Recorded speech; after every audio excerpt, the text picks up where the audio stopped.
اعوذ باللہ من الشیطان الرجیم بسم اللہ الرحمن الرحیم نحمدہ و نصلی علی رسولہ الکریم وعلی آلہ و اصحابہ اجمعین۔ محترم ناظرین السلام علیکم۔ خواتین کے لیے باجماعت تراویح پڑھنے کا حکم۔ آج ہم یہ دیکھتے ہیں کہ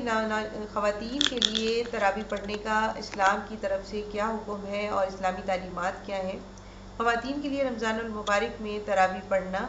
سنت موقدہ ہے، چنانچہ ہر خاتون کو چاہیے کہ وہ انفرادی طور پر فرض نماز کے ساتھ تراویح ادا کرے، اور اگر اسے یہ موقع مل جاتا ہے کہ مساجد کے اندر وہ آسانی کے ساتھ آ جا سکتی ہے تو انہیں چاہیے کہ وہ مساجد میں جا کے تراویح کی نماز باقاعدہ جماعت کے ساتھ ادا کریں۔ رسول اکرم صلی اللہ علیہ وسلم کے دور میں مسجد نبوی میں خواتین تراویح کی نماز ادا کیا کرتی تھیں۔ اس کے علاوہ بھی باقی 11 مہینوں میں بھی جو فرض نمازیں ہوتی تھیں، خصوصاً رات کی جو نمازیں ہیں، مثلا مغرب کی نماز اور عشاء کی نماز میں مردوں کی صفوں کے بالکل پیچھے آخر میں ان کے لیے ایک صف بنائی جاتی تھی، اس میں خواتین نماز ادا کیا کرتی تھیں۔ بعد میں علماء کرام نے فتنے کی وجہ سے کہ ماحول کچھ اگر ایسا ہو گیا ہے جس میں مخلوط مخلوط میٹنگز اور مخلوط جو اجتماعات ہیں، اس کی وجہ سے خواتین کے آنے جانے میں رکاوٹیں ہو رہی ہیں، چنانچہ انہوں نے اس کو روک دیا۔ لیکن اب ہم یہ دیکھتے ہیں کہ پوری دنیا میں، خواہ وہ عرب ورلڈ ہو، خواہ وہ شمالی افریقہ ہو، خواہ وہ ساؤتھ افریقہ ہو، امریکہ ہو اور کینیڈا ہو، برطانیہ ہو، فرانس ہو، جرمنی، یعنی دنیا کے تمام ممالک میں جہاں جہاں مسلمان بستے ہیں وہاں تراویح کی نماز کے خصوصی اجتماعات ہوتے ہیں، اسلامک سینٹرز میں ہوتے ہیں یا مساجد ہیں ان کے اندر ہوتے ہیں۔ اس کے علاوہ 1400 سال سے خانہ کعبہ میں، یعنی مسجد حرام میں اور مسجد نبوی میں صلی اللہ علیہ وسلم میں باقاعدہ تراویح کی نماز میں خواتین جو ہیں وہ شرکت کرتی ہیں، ان کے لیے علیحدہ انتظامات ہوتے ہیں، اور ان میں وہ اپنی ساتھ اپنی چھوٹی بچیوں کو بھی لے کر جاتی ہیں۔ یہ اصل میں اسلام کی طرف اور اسلامی تعلیمات کی طرف اور نماز کی طرف اپنے بچوں کو راغب کرنا ہے۔ جس طرح سے مرد حضرات اپنے ساتھ چھوٹے بچوں کو لے جاتے ہیں، اس طرح خواتین اپنی بیٹیوں کو لے جاتی ہیں، یوں یہ جو اسلامی تعلیمات ہیں یہ ان بچیوں میں منتقل ہو رہی ہیں۔ ہمارے ملک میں خاص طور پہ برصغیر پاک و ہند میں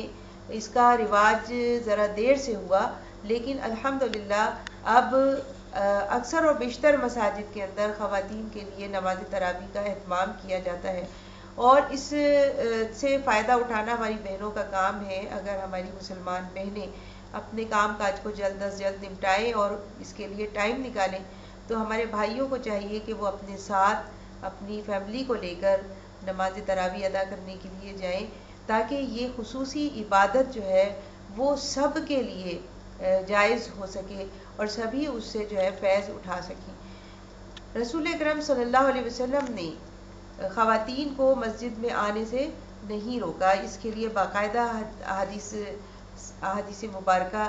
صحیح مسلم میں اور صحیح بخاری میں موجود ہے۔ حدیث بخاری اور مسلم میں ہے کہ لا تمنعوا اماء اللہ مساجد اللہ، یعنی اللہ کی بندیوں کو اللہ کی مساجد سے نہ روکو، یعنی ان کو مسجدوں میں آنے سے نہ روکو۔ اس کے بعد ایک اور حدیث میں آپ کے سامنے رکھنا چاہتی ہوں کہ یعنی جب تمہارے میں سے کوئی ایک سے اس کی بیوی مسجد میں جانے کی اجازت مانگے تو اسے چاہیے کہ وہ اسے منع نہ کرے، یعنی کسی سے بھی اگر مسجد میں جانے کی اس کی بیوی اور اس کی ماں یا اس کی بیٹی یا اس کی بہن اجازت طلب کرے تو اسے چاہیے کہ وہ اس کو خوشی کے ساتھ اجازت دے۔ اس کے علاوہ ایک حدیث ہے جس سے ہمیں یہ پتہ چلتا ہے کہ مسجد میں کس طرح جایا جائے۔ رسول اکرم صلی اللہ علیہ وسلم نے فرمایا کہ جو عورت خوشبو استعمال کرے وہ ہمارے ساتھ عشاء کی نماز میں حاضر نہ ہو،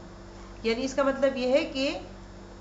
مسجد میں آنے کا طریقہ بتایا گیا ہے کہ کس طرح عورتوں کو مسجد میں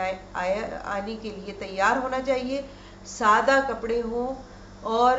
اس خوشبو نہ لگائی ہوئی ہو۔ باہر جانے کا بھی یہی طریقہ ہے، حجاب اور چادر اور پردے کا لحاظ رکھا جائے، خیال رکھا جائے۔ اسی طرح مساجد میں جو جگہیں خواتین کے لیے نماز کے لیے مخصوص کی جائیں، ان جگہوں کو یعنی اس طرح بنایا جائے کہ وہ پردے کے اہتمام کے ساتھ ہوں، اور اسی طرح خواتین کے لیے خصوصی طور پر وضو خانے بھی بنا دیے جائیں تاکہ انہیں کسی طرح بھی مردوں کے ساتھ اختلاط کا کوئی یعنی شائبہ باقی نہ رہے، اور خواتین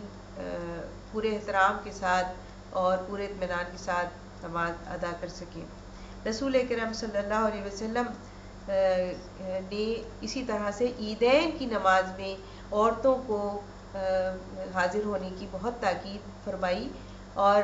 آپ صلی اللہ علیہ وسلم سے جب سوال کیا گیا کہ اگر ہمارے پاس چادر نہیں ہے تو ہم کیا کریں، تو آپ نے فرمایا کہ جی اپنی کسی دوسری بہن کے ساتھ اس کی چادر میں یعنی چادر اس طرح اوڑھ لی جائے کہ دونوں اس میں آ جائیں اور اپنے آپ کو ڈھانپ لیں، اور لیکن مسجد میں عیدین کی نماز میں ضرور شامل ہوں۔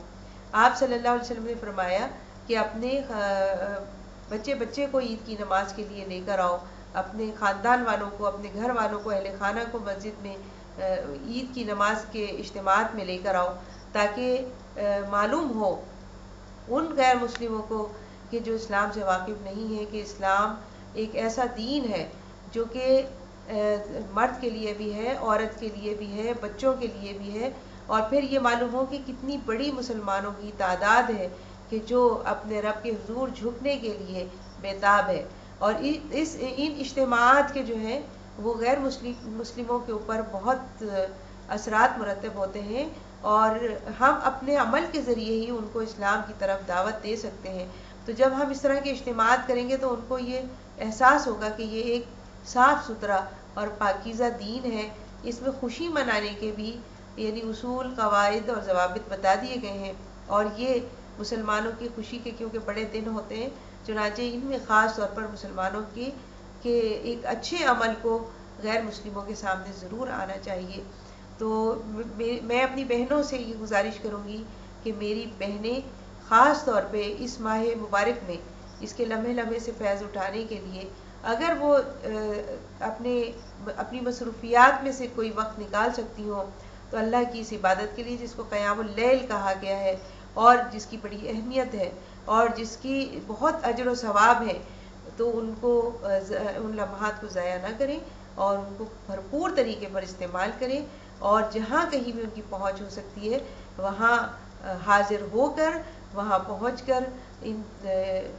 بھرپور مبارک راتوں سے فیض حاصل کریں۔